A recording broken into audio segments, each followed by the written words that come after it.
All right, we should be back in the building. Let me double check and make sure we're good. Y'all know what to do. Drop a 1 in the chat if you could hear me. Drop a 1 in the chat if you can see me. We are back here on this beautiful Monday. Hopefully y'all are staying home, are staying warm. Well, you can stay home too if you want to. Tell your boss I said so. Hopefully you guys are staying warm and doing well. It's good to see everybody in here, and welcome back to another YouTube live stream. I am so happy and excited to go over our topics today with y'all because we've got a lot to get into. Don Lemon, of course, is doubling down on what's been going on with his invasion of this Minnesota church. We're going to get into what's happening in Fulton County, and Senator Greg Dolezal is taking some more shots at Fannie Willis. Yep. He is wanting to know for himself what is going on with this FBI raid and what actually happened during the 2020 election. We're going to get into some other topics as well. We got Turtle Boy is going to be on the show today as well, so make sure y'all stay locked in for it. Shout out to everybody who's in here. I gotta say what's up to the people before we get started. Of course, we've got my beautiful, awesome, amazing Amy E is in here doing what she does, and that's be amazing. Shout out to Amy, always showing out, always holding it down. Amy, thank you for everything you do. I love you. I appreciate you. We've got Taco Tuesdays in here a day early. A Fitz is in the building. We got Nana Banana is back at it as well. Good to see all of y'all. It's going to be a great show. So many of you know, and you're familiar with the one thing I ask for you on this show, and I beg for you to do, and that is to like the video on your way in. Likes are free, helps the channel continue to grow, lets the algorithm know you guys are enjoying the show, shares the video, the channel, and this specific live stream with more people. So thank you to the nearly 600 of you that have liked the video so far. Helps out a lot, and I appreciate it so much. So thank y'all for that. Also, if you're feeling extra generous, you can share the video as well. And sharing the video is just as easy as liking the video. You can click the share button. It's got an arrow that's curved and pointed to the right. That allows you to share the video to any social media platform you're on. You can share it to X, Instagram, Facebook, and you can even send it via text to your group chat or to someone who you think might be interested in the show. Let them know where you're going to be hanging out this morning and into the afternoon. Also, I will be reading super chats as we go throughout the show. So thank you again to everybody who goes the extra mile and sends in the super chat and helps keeps the light on here, keep the lights on here at the show. How are y'all doing, man? Hopefully everybody had a great weekend.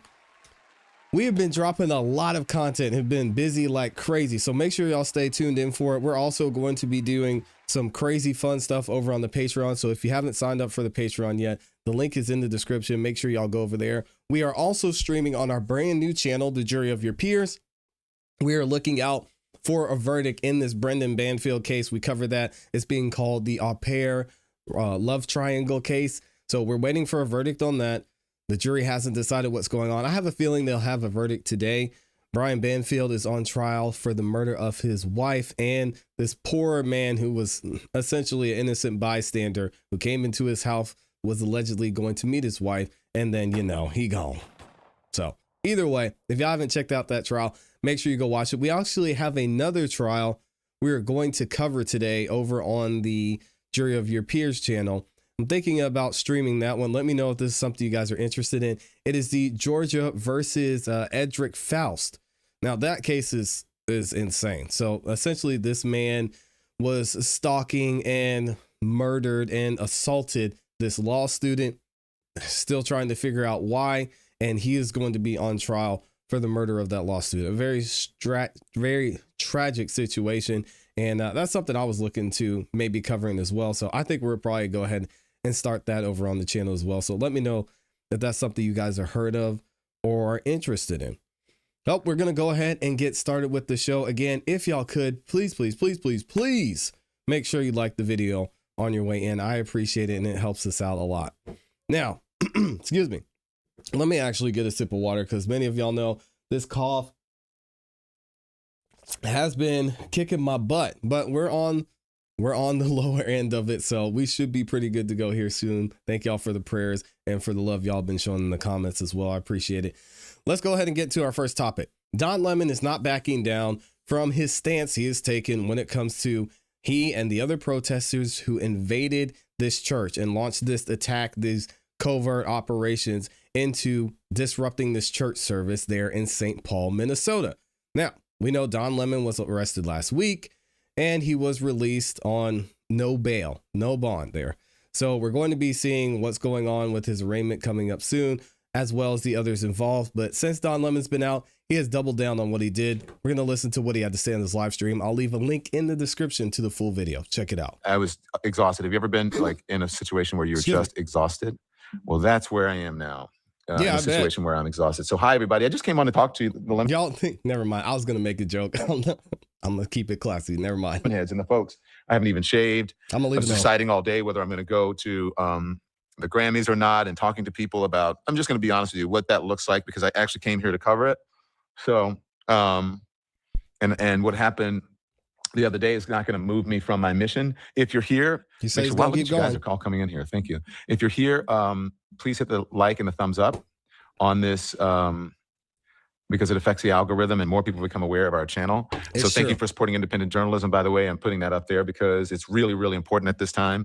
A free and fair and independent. I support independent journalism. That's not what this was, but okay. Press, really important at this time. And so especially for independent journalism, as I talked about with you guys yesterday, I think that's really, really, really important in these times, because we are living in a time now where they're trying to silence the media, and we do not need folks trying to silence the media. We need a strong press that stands up, that holds power to account, and that doesn't try to minimize our voices, hide our voices. Because if people can if people can tell you, this is insane. Just the hypocrisy from these people drives me nuts. No one was saying this or had an issue during COVID-19 when you couldn't even be on YouTube, you couldn't be on Facebook, you couldn't be several other places and say COVID-19 without the risk of your content and information being taken down. We even see information today that's about COVID-19 that's widely available, and there's comments that are being left, somewhat community notes on YouTube saying, hey guys, we've done some research and studies on this, so if you want real information on COVID, go check it here. Well, nobody had an issue then, but now there's people trying to be silenced. No, you violated someone's constitutional rights, Don Lemon. I would be upset and intimidated and frustrated and feel threatened if a bunch of people walked up in the church and one of them had a microphone and a camera. It's not that complicated. This is an attack on the press. You made a dumb decision. What is being a journalist and what's not, and all that stuff. It's crazy. And what's not covered and all that. It's like, is that even constitutional for folks to? No, I mean, I shouldn't say that. Is that even? Yeah, don't say anything about the Constitution. Tell you, like, oh no, this is not what you should be doing. This is not what, whatever. So, anyways, I just want to say that I believe in a free and fair press. And just so you guys know, when I went to Minneapolis, I went there as a journalist, to be a journalist, and to cover a story, and that's what I did, and that's what I stand by. That my mission, and I hope you guys understand. Right now, that I'm doing this by myself, so it's not perfect. And so that's my mission. And I am just shocked at something that I've been doing for the last 30 years, which is chronicling what's happening, not judging, informing people with the truth at times, and all of those things. That somehow that was deemed as something that we should not do, something that I've been doing for the last 30 years. And I stand with all the journalists around the world and around the country and around the world. That this is, it's outrageous. Let's see, I just want to make sure, because one never knows if I'm live or where I'm live. It doesn't matter. I'm here. I'm going to hold the power to account, and I'm not going to stop. And I am going to do what I came here to do somewhat. I'm not going to do exactly what I'm going to do on the red carpet, but right now I'm getting ready to head to a pre-Grammy event.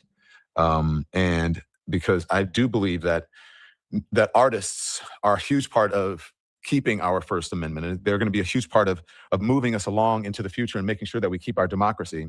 I agree. Because they are the creative ones. They are the ones who are usually unafraid. Sometimes people learn through art and they don't even realize that they are learning through art, if you know what I mean. They have no idea.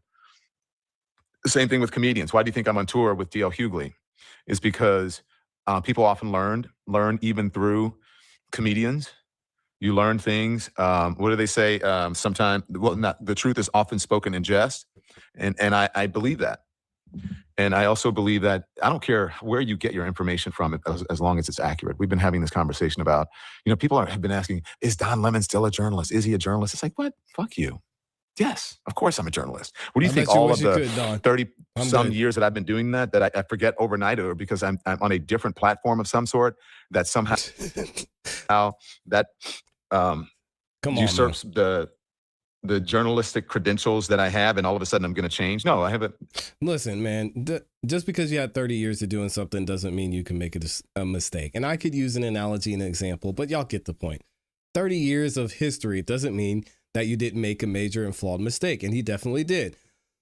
Y'all are tired of hearing from me about it. Let's actually hear from the Attorney General herself, because she's sick of it as well as many of us are. And Pam Bondi is not letting Don Lemon go that easy. As we know, the charges are here. She says Pam Bondi pushes back on the First Amendment claims after Don Lemon, others arrested over the church disruption. What's exactly what it was? Check out what she had to say here. Here we go. No one is above the law. And Laura, as you know, President Trump is the first president to house the House of Faith in the West Wing. So that should speak volumes for this country. And, you know, what happened? It was January 18th. It was a beautiful, icy Sunday morning. You had a congregation getting ready to go to church. Parents putting on their kids' shoes, their snow caps, grandparents getting their canes out, parents coming to worship just like they do every Sunday. They thought it was an ordinary Sunday. It wasn't, because while they were driving to church in a parking lot a few miles away, Don Lemon, Armstrong, others, we've charged 9 so far, were in a parking lot. And according to Don Lemon's words, they were planning a resistance operation on. And Don Lemon did say that. That's right. We heard him. They were planning it. They were scheming. They were plotting. Don Lemon kept things secretive, not because of what Harvey Levin said, because he was trying to protect his source. But as we heard from Don Lemon earlier or later on during that day, that he didn't want to tip people off to what was going on. Come on, man. That little church. These parishioners are coming in, and they didn't realize they had already been infiltrated. They had part of these attackers walking in with them, sitting next to them in the pews. They're there to worship God. As the minister starts preaching, Pastor Parnell is wonderful, the nicest man. He was shocked. They all come in. They were caravanning there, cars bumper to bumper, all of them, the 9 we indicted, all caravanning together. They storm in that church from all directions, start screaming chants in unison, horrible chants. One man screams, "This ain't the house of God. This is the house of the devil." A little girl later recounted that she thought her mom and dad were going to be killed. Parents were blocked from getting upstairs to get their children out of Sunday school. Some of the lucky women ran out the side door, falling on the ice, legs up in the air. One woman hurt her arm so badly she had to go to the hospital. Parishioners were blocked from exiting the church. Don Lemon, on video, blocked one of them, screaming, yelling at the pastor. That's illegal in this country. When we say God bless America, we mean it. We're going to protect America. And if you do that in any house of worship in this country, we're going to find you, we're going to indict you, and I'm going to prosecute you. And for the people who out there say, oh, they had a First Amendment freedom of speech, they had a right to be there, what's your response to that? That's not Title true. 18 prevents that. That's not accurate. This is a house of worship. You also have a First Amendment right to worship freely and safely. On a Sunday morning, all of those parishioners, so many of them thought they were going to be involved in a mass shooting. They didn't know what was happening. People have the right to go to church, to synagogue, to a mosque, wherever you worship, and feel safe while you are there. And under the Donald Trump administration, we're going to make that possible for them. Well, you know, you've been there on the ground in Minneapolis. You've physically seen what's been going on there. What is your message to the people who are still trying to impede law enforcement from doing their job? And what is your response to, I think we just learned today that Keith Ellison, the AG there in Minnesota, was not successful in terms of blocking ICE operations in the state. Yeah, moments ago, a Biden-appointed judge actually ruled in our favor. Keith Ellison was trying to block all the ICE operations from continuing to take place in Minnesota. This thing goes so deep, the judge ruled against him. We're going to follow the law. We're going to carry out the law. We're going to keep the people of Minnesota safe. We're going to keep all of our houses of worship safe. And if you try to pull this stunt again, we're going to prosecute you. And we're going to go after all the hundreds of millions of dollars of fraud. The vice president is all over this with us. And so is the president, of course. And we are going to come after all of them. They better. Hey, shout out to Pam Bondi finally doing something. I love to see this. And it's been a long time coming. We saw since the beginning, and we even covered that the judge that first ruled on this said there was everything that they needed to arrest Don Lemon. There was probable cause there. That's why Don Lemon was arrested. A lot of people are saying this should go to trial so there can be an example made. I don't think it's going to be the example that they want, because if this goes to trial and a jury sees that video and played over and over and over, they see Don Lemon leading up to what happened. I mean, you're going to be able to show beyond a reasonable doubt that Don Lemon was a part of this. He helped plan it. He helped execute it. It's going to be in trouble. We'll have to wait and see what happens. Let me know what you guys think in the comments in the chat about this. Oh, man, it's sad to see. I appreciate y'all in here, too. This guy's a mess. Not only that, but I was surprised Harvey Levin said, I hope this does go to trial. I think a lot of people are tone deaf to what's happening in this country and what people and how reasonable people are and how much they're waking up. I don't think anyone on a jury in any place would be okay with someone planning to, executing, and helping to carry out a plan where they go into a church in the middle of the service and disrupt it according to the basic understanding of the Constitution, the FACE Act, and the Klan Act. Don Lemon was clearly a part of that. And he tried to backtrack several times, and then he tried to say he was involved several times. So which one is it? That's going to be up to a jury. I think a jury would have enough common sense to see this is a no-brainer. What are we doing here? This man made it clear he was a part of this thing. He kept saying, we. He is hugging and kissing Nakima Armstrong, saying, yeah, girl, go get him, girl. You go, queen. Crazy. Taco Tuesday says, I like Candace more than this clown. Oh, man. Okay. Shout out to Candace Owens. The fumbling and bumbling. Good morning, y'all. Much love. Oh, shout out to y'all. Thank you for being in here. Good to see everybody this morning. Nana Banana says guilty. Oh, you're ready to take him to trial already? I don't think he wants this to go to trial. If this goes to trial, it's not going to be great for Don Lemon at all. And again, you know why I can say that? Because I'm not someone who has, what's the word? I'm not someone who has a motive or an agenda I'm trying to push here. I'm someone who would be looking at the evidence that we've seen so far as a person who could be on this jury. And I would watch that video and say, dang, dude, you were a part of this. What are you doing? What do you mean? You're guilty. You knew where they were going. You knew what they had planned. You had inside information into this clandestine, what do they call it? Clandestine? Am I saying that right? Clandestine operation. I don't even want to speak this, so I'm not going to. I'm going to use an example. Imagine this situation were flipped, or this situation were way worse. And these people were going to commit some type of assassination, or as the example has been shown, to rob a bank. Like we talked about robbing a bank. Don Lemon knew they were going to rob a bank. He understood they were going in there to rob a bank. He knew which bank they were going to rob. And he's like, oh, okay, that's where you guys are going. Well, I want to get the inside scoop. I don't want to give up my sources on this bank robbery happening. So I'll go there with you guys. I won't tip them off. I won't go inside of the bank with my cameras and have them posted up and ready. So when you guys walk in, I can get a good shot. So we'll walk in together while you guys are robbing the bank. Hey, don't shoot me. All right. I'm just there reporting. I'm a journalist and we should be all good, right? How can people not see the difference? If Nakima Armstrong, if William Kelly, if Chantel Allen are guilty of intimidating, threatening these people in this church, and Don Lemon knew that that's what they were going there to do, he is guilty. It's not that complicated.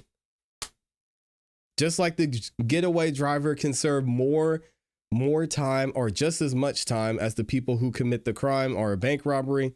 It's the same thing here with Don Lemon.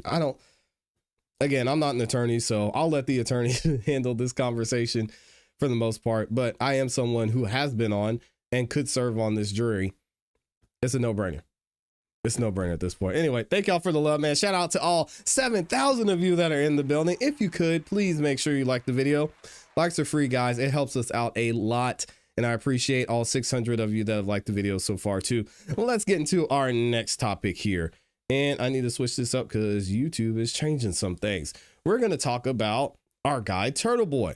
Now, if you have been following what's been going on with Turtle Boy and this entire situation with him allegedly, we're going to say harassing some witnesses.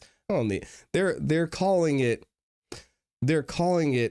witness interference, or what is the term they exactly use? I want to find it here. The term they use is witness intimidation. It's absolutely ridiculous. And we saw some of the information during Karen Reed's trial. We looked it up. I don't believe Turtle Boy was intimidating any of the witnesses. The witnesses were just upset because he was exposing a lot of the truth about the things that they were doing behind the scenes, mainly Jennifer McKay. So now we're going to get into this interview that was done with Turtle Boy and his attorneys after they filed a motion to disqualify the special prosecutor in this case, and hopefully get some relief here and actually have a fair trial if this ends up going to trial. I think this should be dismissed in the first case. Let's see what they had to say. Go ahead, Aiden. What do you got? No? Any questions, guys? Reaction to what you just went through there, guys. Wait for the court to decide. We think it's a very strong application. We think there's a strong motion to dismiss, also waiting in the wings if this one doesn't go our way. So we're pleased with today. We have a judge who's obviously very informed, very prepared, and we're confident in what the outcome will be, whether it's on this motion, the next one, or the final result. It seemed like the judge was leaning toward just, keeping Cosgrove on the case, but having someone else handle the Lindsay situation, I guess. Is that something you would be open to? It sounds like maybe not. We think there's a conflict that requires removal, but the judge wears the robe and decides. So what he decides will be. Yeah, I mean, let's be real. There's a conflict in the entirety of the Commonwealth here, especially in Suffolk Superior Court. Everybody there, we've seen what's going on. We've seen what's going on in Norfolk County. We've seen what's going on with the Boston Police Department. Conflict of interest is all over this thing. Did you get a sense of where he was leaning? It seemed like he was taking a, sort of active approach, poking holes, not just in your argument, but in the Commonwealth's as well. He was a hot bench. That happens from time to time. That's what lawyers deal with, and you deal with it. So I don't read into it one way or the other. You seem to give some credit to a strong motion to dismiss, which of course we now at least have a date for. Thoughts on that? It is a strong motion to dismiss, but first things first. We have to see if there's a prosecutor to even defend the motion to dismiss. If there is, then we'll come right back here at the end of March and argue why all the indictments should be dismissed. Absolutely. I think he's right. It used to be just the appearance of impropriety was enough to have somebody step aside. Would you step aside if you were in his role? If I were sued by a witness in a case I was prosecuting back when I was a prosecutor, I personally would take the exit ramp and get out of there. Yes. So why is he fighting so hard to stay on this case? That's for him to answer. I don't want to speculate. We have great personal respect for Mr. Cosgrove. It has nothing to do with the position that he's in because of a witness's accusations towards him, but I would not even pretend to try to read his mind as to why he's doing what he's doing. That's a question only he can answer. Do you think they would struggle to find someone else to join this case? Obviously, they couldn't find someone to prosecute the 24 case that they null-prossed. Would you do it? I'm not a lawyer. If you were a lawyer, that's their problem. That's a them problem, not an us problem. They need to let this go, man. Cosgrove's response when comparing the case you conflicted out of with these cases, how is that different? To us, it's a distinction without a difference. I think we made that point very clear in the written submissions and the oral arguments today.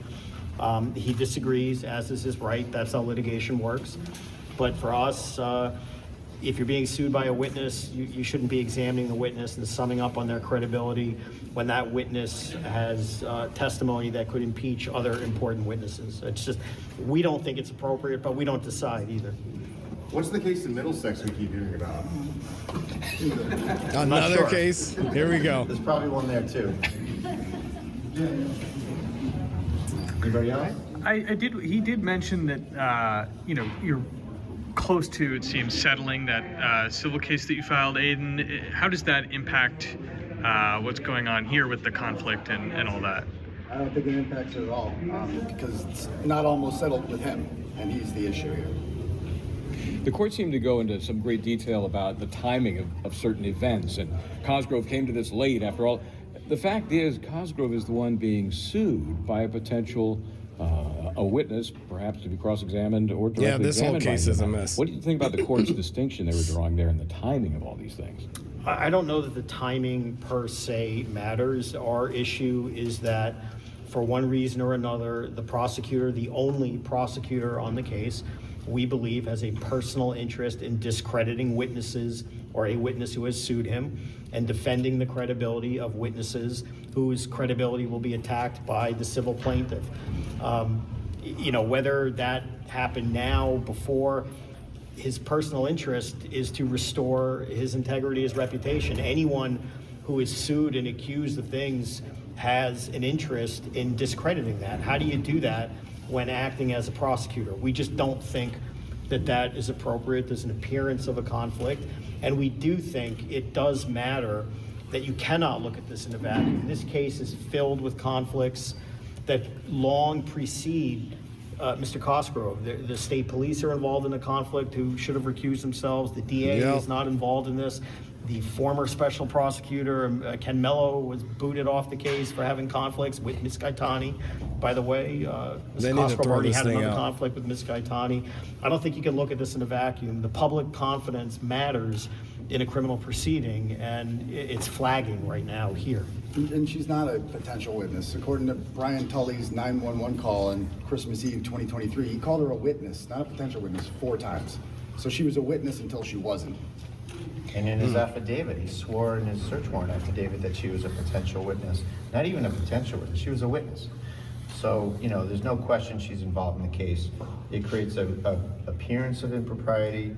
It creates an appearance of a conflict. I agree. think that's all we need. So, and while we're here, guys, Judge Bellizo said something very interesting that I want every member of the media to think about, okay?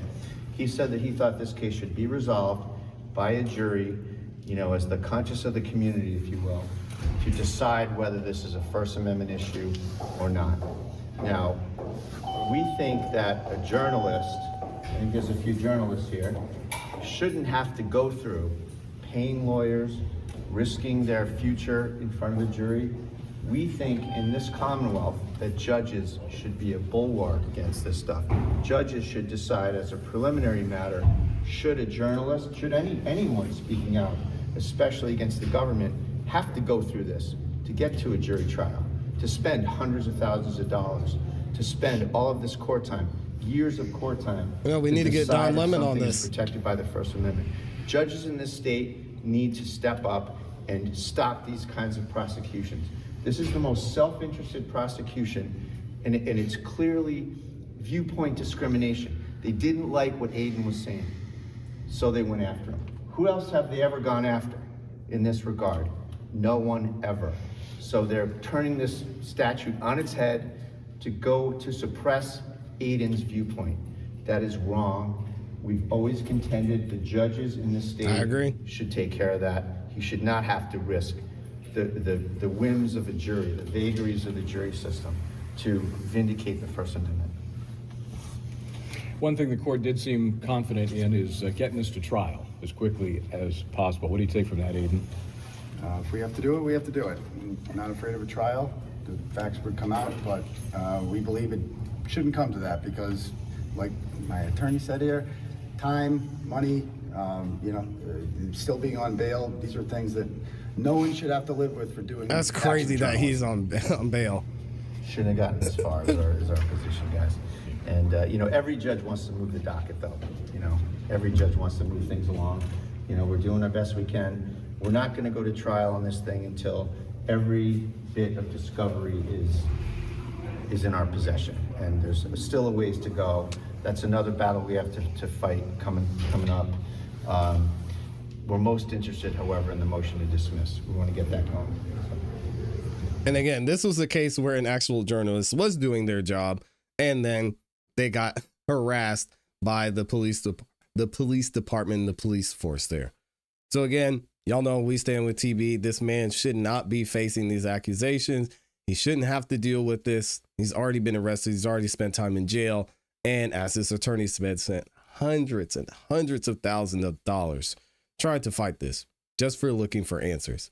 So let me know what you guys think in the comments in the chat. We're going to continue to follow this. Haven't been keeping up so much with the information that's happening within this case. More so just saying go support TB. But we're going to keep taking a closer look into actually some of the motions that are being filed. And if this gets closer to a trial, I hope he doesn't have to go through. We'll be up to date on that as well. Shout out to y'all. And shout out to the Turtle Riders. I know y'all going to be watching this. Shout out to all the Turtle Riders out there showing love to TB. It's interesting to see how in this case, there's a journalist. Excuse me. Give me a second, y'all. A journalist who, and Don Lemon, who clearly violated people's constitutional rights. Then you have Turtle Boy, another journalist doing research, talking about some of the facts of the Karen Reed case, getting inside information. Not someone who's trying to commit a crime, not someone who's trying to violate someone's rights, but someone who is looking for and investigating and wants answers. And this man is actually facing a lot of time in jail. A lot of time in jail. It's crazy to see that Don Lemon's over there violating these people's constitutional rights in the church and thinking he's not doing anything wrong. It's crazy, man. It's interesting to see the difference. Shout out to y'all, man. Thank you to all 7,000 of you in here. Shout out to Amy, the ClassE writer in here. That's right. I know that's right. Shout out to Amy. The one and only. Excuse me. Did he say he's not judging? Did he not judge the pastor to his face? Don Lemon. I think every time Don Lemon brings up the Constitution and talking about constitutional rights, it's just shocking to me how blind these people are. How are you bringing up constitutional rights while violating someone's constitutional rights? I don't understand it. I don't get it. He's 1000% violating the rights of these people by going in and disrupting their church service. And it's just like, what about my constitutional right? Again, it's typical of a certain community. I'm not going to mention the name, and I'm not talking about the black community either. So y'all can put the lines together. It's typical of a certain community and a certain side. These people, they want it both ways. We're supposed to accept and think about and be concerned with your constitutional rights while you're literally violating someone else's. It doesn't make sense. And his new judge took the seat of Robert Cosgrove when he retired. Ugh. Throw this thing out, man. Don can claim protection as a journalist, as a journalist is what I think he meant to say, all he wants. I believe with my whole heart he was a part of orchestrating the entire event. You don't have to believe it. You can see it for yourself. You can see it with your own eyes. You can hear it with your own ears. There's no belief needed here. This has gone long enough. TB's case should be dismissed. I followed it from the beginning. Sad, man. Shout out to Amy, the ClassE right. That's crazy. I guess they can go arrest Candace Owens. Yeah, the only thing they can do with Candace is sue her, which they're trying to do. 110 years in jail. Oh my God. The last I heard was 93 years in jail, but they must have upped it at some point, I guess. That's crazy. Elijah said, I wish. Oh, man. Yeah, they can't arrest Candace Owens. But Turning Point USA is preparing to sue her from what I've seen.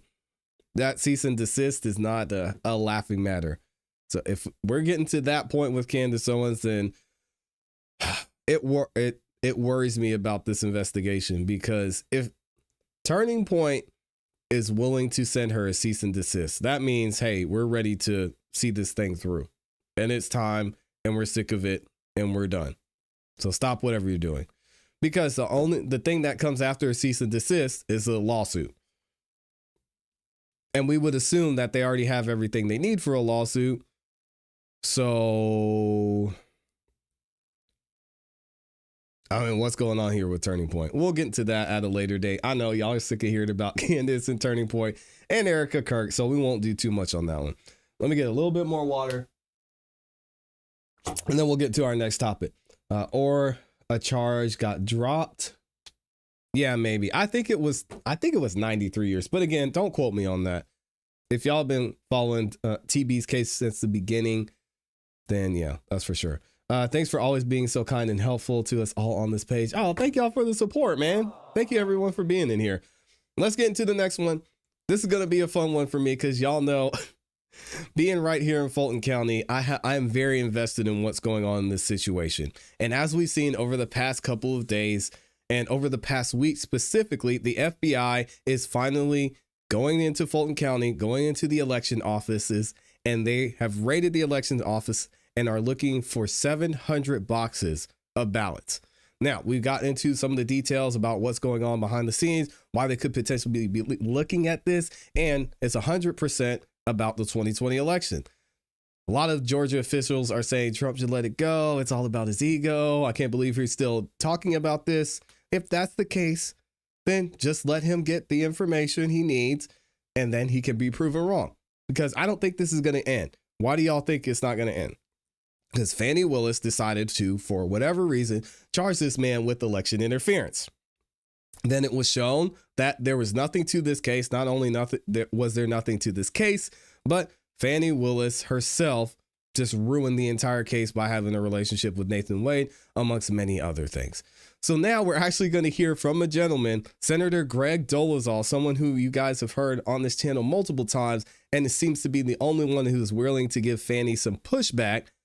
And he is going to give some inside information into exactly why the FBI might be looking into the 2020 election and what they're trying to find, what they could find, because you're going to hear about the voting system right here in Fulton County. I think a lot of you guys are going to be surprised at how this works, and it may even make you want to look into the voting systems in your county. Check this out.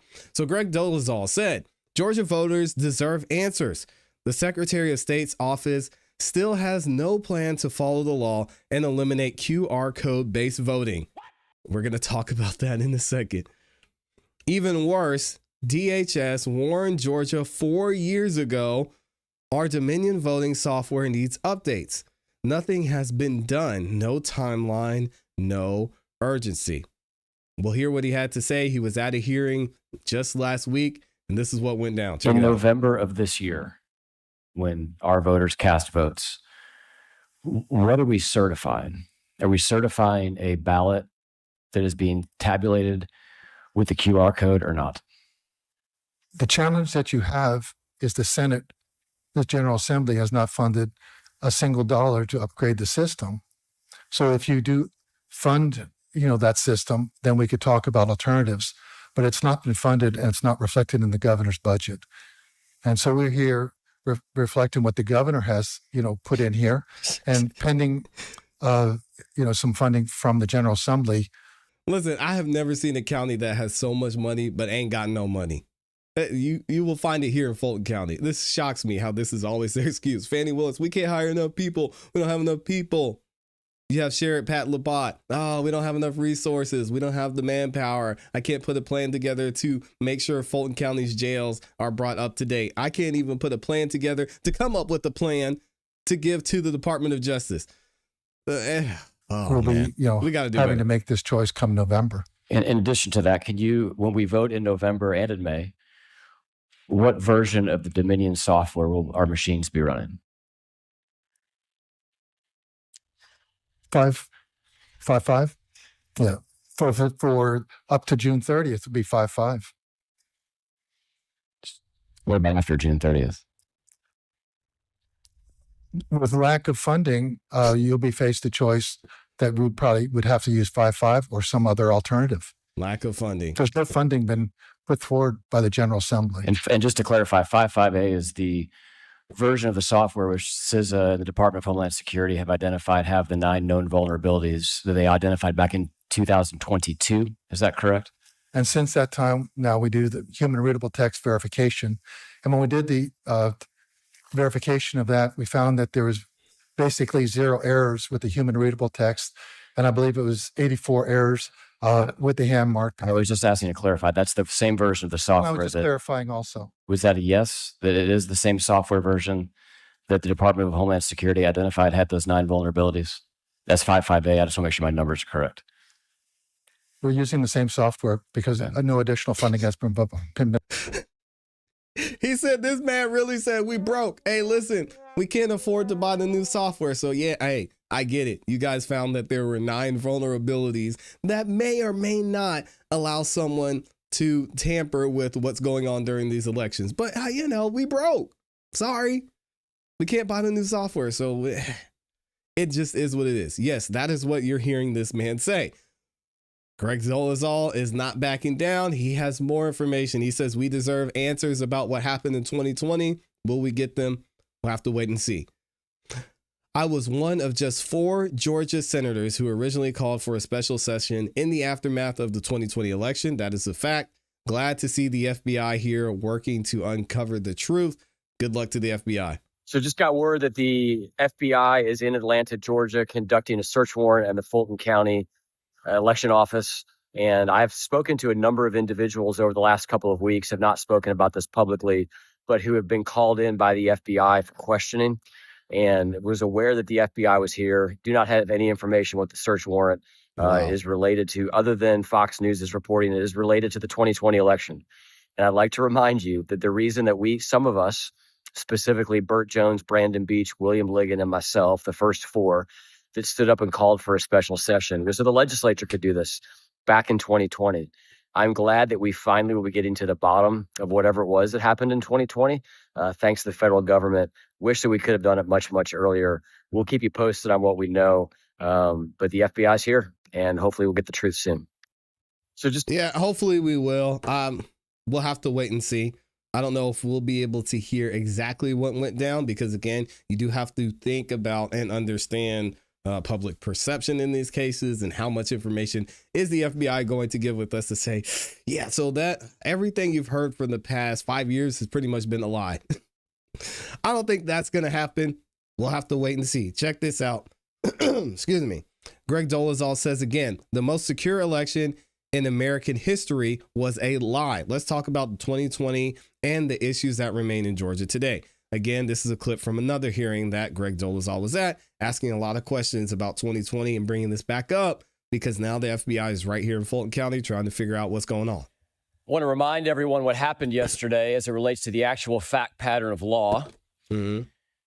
And a warrant was issued by a magistrate judge based on probable cause. Oh, by the way, before he gets started, that magistrate judge is right here in Georgia. So this wasn't someone that was just outside of this jurisdiction. This wasn't someone from another state, from the White House, from Washington, D.C. This was someone right here in Georgia who saw this, who saw the affidavit, who saw the probable cause and said, yeah, y'all need to go ahead and go in there and get these boxes of ballots.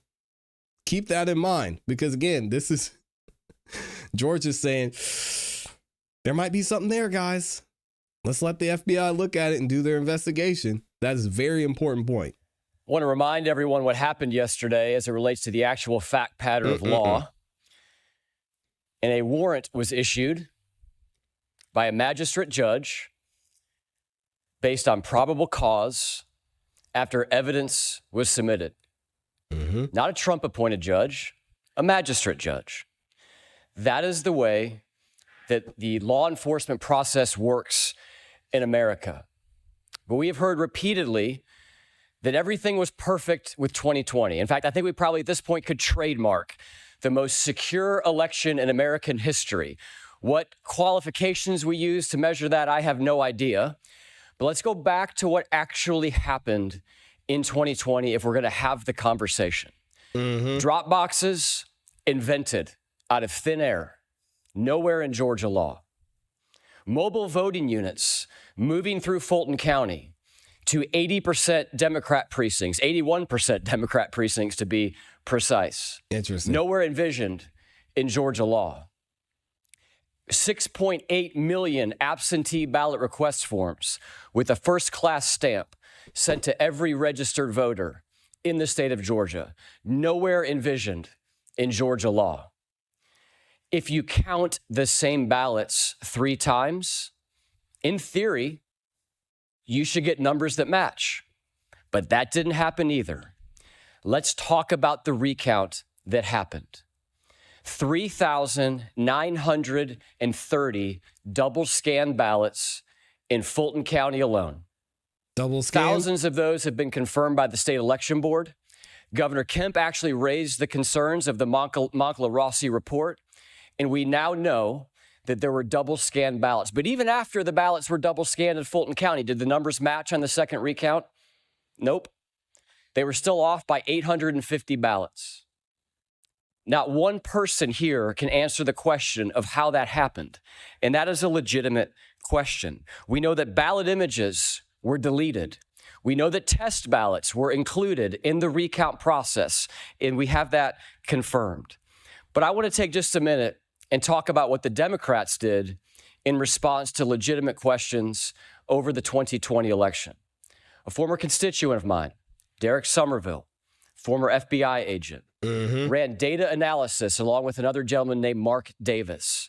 And remember the 6.8 million absentee ballot request forms that were sent out? They had a first-class stamp. So that means if you filed the national change of address form, that was automatically forwarded to your new address. And they identified reasonable cause to question the validity of 39,141 of those ballots that were cast. It's crazy. They knew that 160 people had been registered to vote from a single UPS store.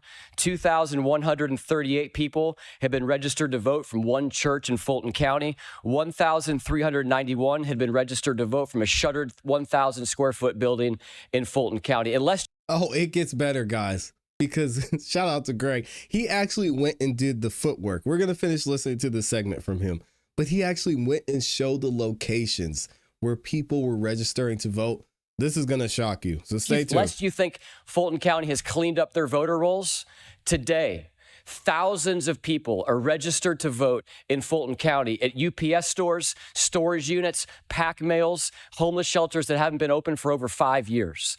The Fulton County voter rolls have been and continue to be a mess. But when Derek Somerville and Mark Davis followed the law and filed objections to those voters, what did the Democrats do? Well, Stacey Abrams sued them in federal court, and they won. Not Stacey Abrams, but Somerville and Davis won. Judge Jones, not a Republican judge, ruled. Okay, yeah, I don't want to get into the Republican-Democrat thing because y'all know we ain't focusing. We're just focusing on the actual facts. And the facts are that everything Greg is saying is true because check out this video. And when I saw this, I was amazed. And I'm still amazed that this is what's happening here in Fulton County. And as we heard, still using the same system because, hey, they broke. We broke, right? Somehow paying all these taxes were broke. Either way, what does Greg Dolezal say in the field, actually showing the locations he was talking about? UPS stores, vacant buildings, illegal addresses. That's what's sitting on Fulton County's voter rolls. And it violates Georgia law. I raised the alarm on the Senate floor yesterday. Today, the receipts are public. Georgians deserve better. Look at this BS. All right, y'all. Yesterday, I made a serious allegation on the floor of the Georgia State Senate that Fulton County's voter rolls have been, and continue to be a complete mess. And today, we're going to bring you the receipts. Currently, in the state of Georgia, it is illegal to be registered to vote from anywhere other than your primary residence. Can't register to vote at UPS stores, can't register to vote at homeless shelters, can't register to vote under an overpass. But today, and this is as of the January 5th Fulton County voter rolls, about 70 people are registered to vote right here. We're going to bring you a couple more locations to show you that this is not an anomaly. Fulton County has got to get their act together. Wow. All right, y'all, this is 850 Oak Street in Fulton County, and there are 19 people registered to vote at this abandoned house. And so again, this is... And the president of the United States got indicted for making a phone call about this BS. Sheesh. Registered to vote at this abandoned house. And so again, this is on the Fulton County Registrar. They've got to clean up their voting rolls. This is not a new problem. And remember, back in 2020, absentee ballot request forms were sent to every single registered voter, including at locations just like this. All right, so we are at 1445 Woodmont Lane, physicaladdress.com, 138 people registered to vote. But I've got a treat for you. This is Jason Frazier. Jason, come on in the frame here. Jason Hello. is the guy that's done all of the heavy lifting on this. He and David Kate are the two folks that brought this to my attention. Jason, how hard was it to figure out that you had thousands of people in Fulton County registered to vote from illegal voting locations? You know, it's not that difficult. The hardest part is getting a copy of the voter rolls. I mean, not everybody wants to spend $485 for the statewide voter roll, but essentially once you get it, just sort it based on number of people at one address. And this one jumped real far out of the page because there's 138 people registered to vote here. And when we turn the camera, you'll see it's just it looks like it used to be a house, but now it's a commercial virtual mailbox. So I can't fathom there's 138 beds in that house, so they can't be registered to vote there. Guys, this is real. This is really happening right here in this county. How is this possible? We've already heard from the director, from the commissioner of the election office that said, yeah, you know, some of these votes weren't even signed off on, maybe about 700,000 of them. Now we are showing that there are thousands of people who are registered and voting from the same location. How is that possible? Here's the thing, Jason, that's really compelling to me. The county has every piece of zoning information. They know this is a commercial location. They obviously can do easy database sorting and searching. You also, though, have identified 1,000 people that were born in the year 1900 that are on the Fulton County voter rolls. You've identified a couple hundred other people that very much seem to be the same person, same name, same address. I'm sorry, same date of birth. Yeah. And tell us about some of that. Yeah, I mean, there are a lot of folks across Georgia who show 1800 or 1900 as their date of birth, which means what I've heard is that means they don't know their date of birth. If Fulton County or anywhere in the state, they don't know your date of birth, how can they be checking to see if you're a legal resident? And a lot of these, we were talking about the duplicates, they'll have two people registered to the same address with the same year of birth in slight variations of their names. So maybe it's Bob and Robert, maybe it's Bob and Bob. And it's clearly the same person at that address. But if you've got typos in somebody's name and you don't know their date of birth, how in the world do we know they're a U.S. citizen? And that just needs to be cleaned up so we can verify everything. And here's the last thing I'd like to say. The fact that people like Jason and David and, you know, a number of other people from Derek Somerville to Mark Davis to Philip Davis have had to do this kind of work on their own is frankly absurd. The Fulton County Registrar, this is their job. They are the ones that are supposed to keep the voter rolls clean. And like I've said before, and Fonnie Willis got mad when I said it, it's always Fulton County. And Fulton County has got to get their act cleaned up. Jason, thank you for the work that you guys have done. Super, super grateful. Thank you. I'm going to head to the next location. And I think we're heading next to maybe a homeless shelter. But ironically, there's a homeless shelter across the street from the Capitol with 1,900 people. Yeah, they've had as many as 2,300, 2,400 is most I've seen. And I mean, you can go right on their website. They don't have that many beds. This is a problem. All right, this is 477 Peachtree Street. It keeps getting worse. There's 70 people registered to vote here. It's a homeless shelter that closed in 2017. Oh, man. All right, y'all, here we are, 2625 Piedmont, another UPS store, 96 registered voters right here in direct violation of Georgia law. Not hard to find for us, apparently pretty hard to find for Fulton County. Well, shout out to Greg Dolezal for doing the hard work here because this stuff is very alarming. And it also paints a picture and gives an inside look into why the FBI might investigating this and maybe why the president of the United States said, hey, what is going on with the voting system in Fulton County? If this is what's happening, I do not understand why so many officials here in Fulton County are saying, hey, things are okay. Why is the president bullying us? Oh, he's so mean. When this type of thing is happening on a year-to-year basis. Sad to see. We're going to keep investigating and looking into it here. Shout out to Greg Dolezal for doing the footwork on this. I'll let you guys know what we find in the comments in the chat. Shout out to the gang. There's 8,000 of y'all up in this thing. We're not done with Fulton County yet either.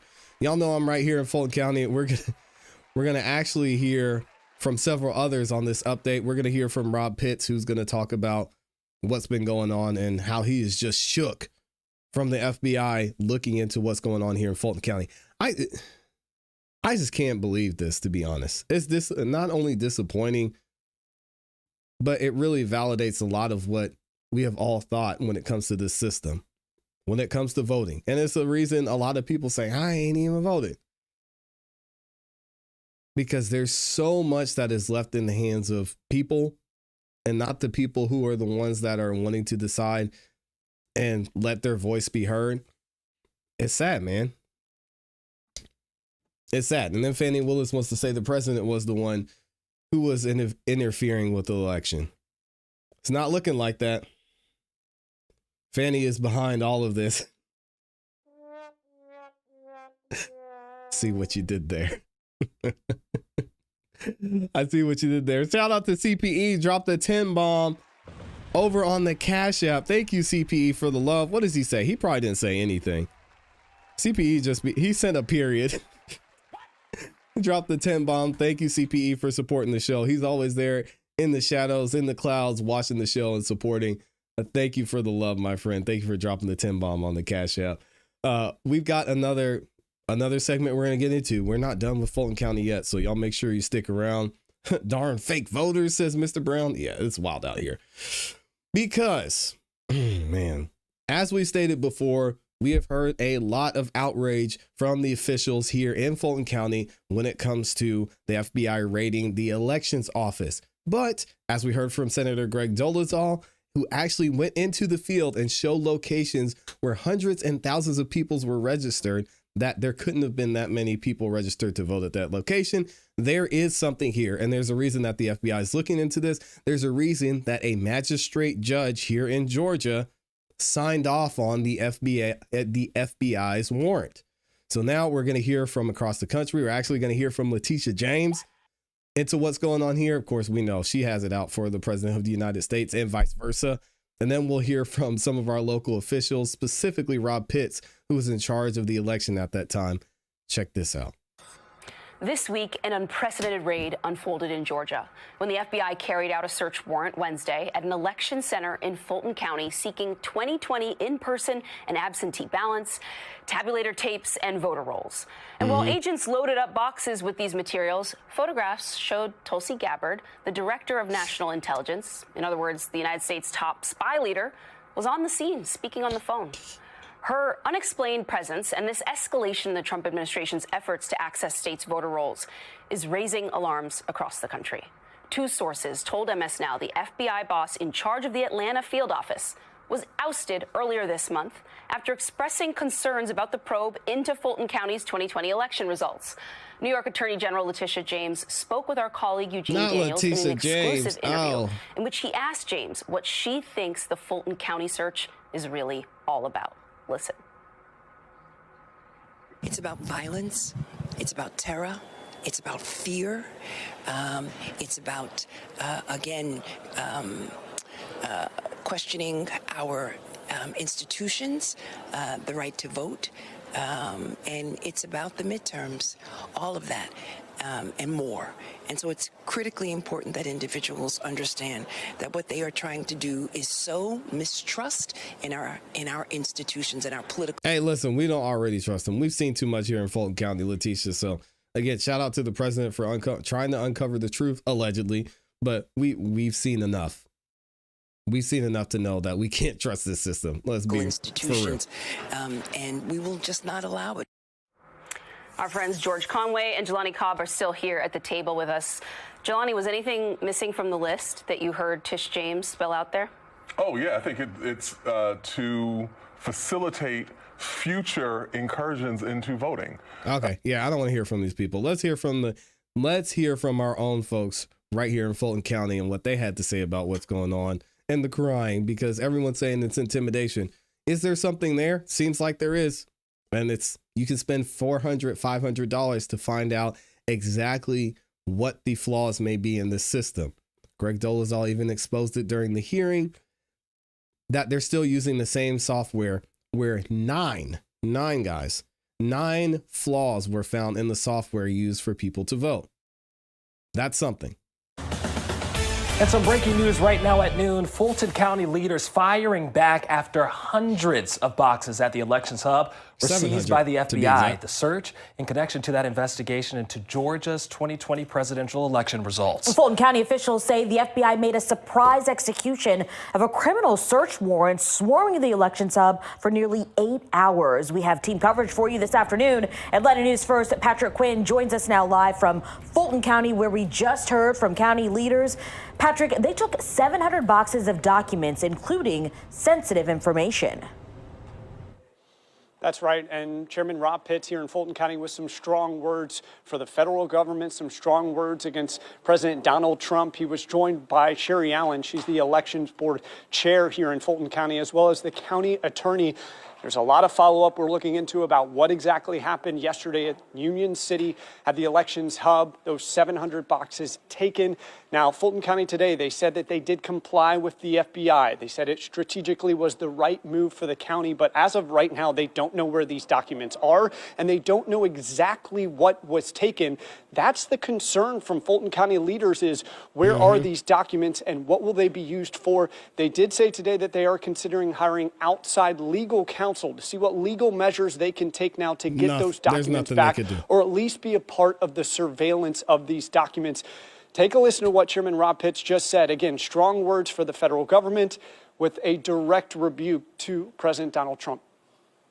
And of course, they're not going to say anything about the magistrate judge here in Georgia that signed off on this warrant. But sure, let's just take the political stance and go off on the director of the FBI, Kash Patel, and the president. We got to keep it political, right? No facts needed here. And the president himself to stay the hell out of Fulton County. I meant it then, and I mean it today. Come on, As man. long as Come those on, documents were here in Fulton County, in our elections hub, under our care, I was confident that they were safe and secure. Once they left that facility last night in those FBI trucks, I don't know where they are now. I don't know who has them. I don't know what they're doing with them. Are they opening the boxes? Are they stuffing other ballots in there? I have no clue. I can use my imagination. Some concerning words there. Fulton County leaders, they said they tried to make copies of some of these documents beforehand. They said FBI officials were not having it. So where are those documents now? Again, as you heard from Chairman Pitts, not sure. He said overall, though, this was more an attack on the election system going forward for 2026 later this year and 2028. He said this was an attempt to cast a stain on how Fulton County can handle elections. And he stressed to the public today here in Fulton County that elections are safe here, that your ballots are safe here in Fulton County. So Fulton County on the defense will continue to track, well, what happens next here. We're continuing to check in with the FBI and to get a better sense of where things stand from their standpoint. But again, Fulton County just sounded off against the FBI to the federal administration here in downtown Atlanta. Inside the Assembly Hall of Fulton County Government Center, Patrick Quinn, Atlanta News First. Patrick, we know there are so many questions to be answered, but we do know that the state oversees elections. Have we heard anything from the governor's office or the Secretary of State's office yet? I have not gotten any statement yet from the governor's office or the Secretary of State's office. We've certainly seen reaction from across the board. A lot of people running for governor, a lot of people running for Secretary of State, recognizing that this move by the feds could have greater implications on the elections moving forward. So that is certainly something that we'll keep an eye on. Obviously, this is addressing Fulton County, but it does reflect the entire state of Georgia, the handling of this in 2020 and the repercussions of it moving forward. So great questions. We'll continue to gather more reaction on the implications of this move by the FBI. Certainly. It's funny that Rob Pitts brought up stuffing other ballots inside the boxes when that's actually something that's being looked into and they were being accused of is stuffing the ballot boxes. So it's funny he brought that up and said, I don't know if they're putting other votes in there like we did. Hey, Rob, chill. All right, calm down. We'll continue to gather more reaction on the implications of this move by the FBI, certainly here in the state of Georgia. All right, Patrick Quinn reporting for us live. Thank you, Patrick. And Atlanta News First, Niamani Watson, also part of our team coverage. She joins us now live from the Fulton County Elections Hub in Union City, where that raid happened yesterday afternoon into the night that set all of this in motion. Good afternoon, Niamani. Good afternoon. The FBI Niamani. says the search was court authorized. And as you mentioned, we saw FBI agents here yesterday, much of the afternoon into the evening, hauling away hundreds of boxes of documents related to Georgia's 2020 election.